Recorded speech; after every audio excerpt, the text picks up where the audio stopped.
ஆண்டவராய் இயேசு கிறிஸ்துவின் நாமத்துக்கு மேன்மை உண்டாவதாக. நீதிமொழிகள் 22வது அதிகாரம் வசனம் 10 இப்படியாய் சொல்லப்படுகிறது: பரியாசக்காரனை துரத்திவிடு, அப்பொழுது வாது நீங்கும், விரோதமும் அவமானமும் ஒழியும்.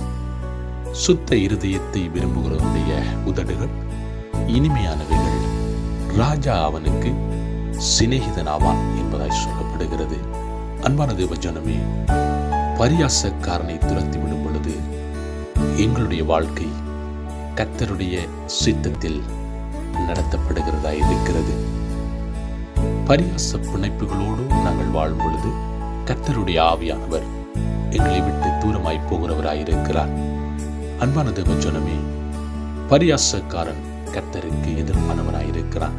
பரியாச பிணைப்புகளை விட்டு, துன்மார்க்கருடைய ஆலோசனைகளை விட்டு எங்களுடைய வாழ்க்கையிலே நாங்கள் கர்த்தரை முழு தெய்வமாய் ஏற்றுக்கொண்டு வாழும் பொழுது கர்த்தருடைய ஆவியானவர் எங்களுடைய வாழ்க்கையிலே நல்லதொரு ஆலோசகராய் வெளிப்படுகிறவராயிருக்கிறார். ஆண்டவராய் இயேசு கிறிஸ்து உங்களை ஆசீர்வதித்து உங்களை பாதுகாப்பாராக. God bless you.